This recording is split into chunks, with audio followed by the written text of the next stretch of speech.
He died and was buried next to the cemetery.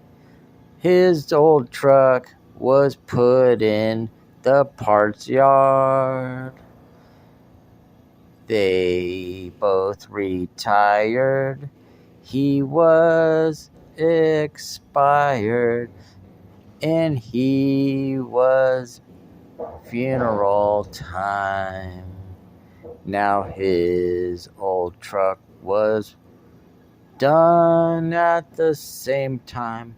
So next door to the funeral was the junkyard.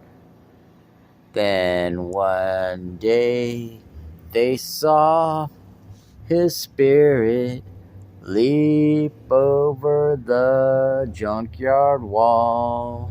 He broke out of the grave and he drove his truck away right through the junkyard gate. He broke the lock.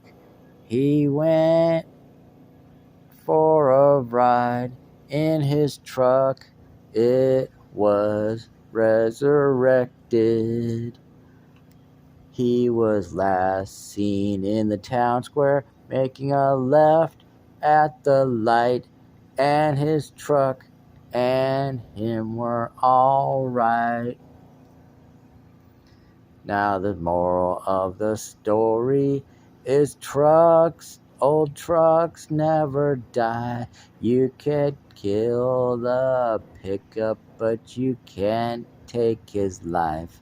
That's what all of the cowboys, they love their old trucks, and this will go on forever.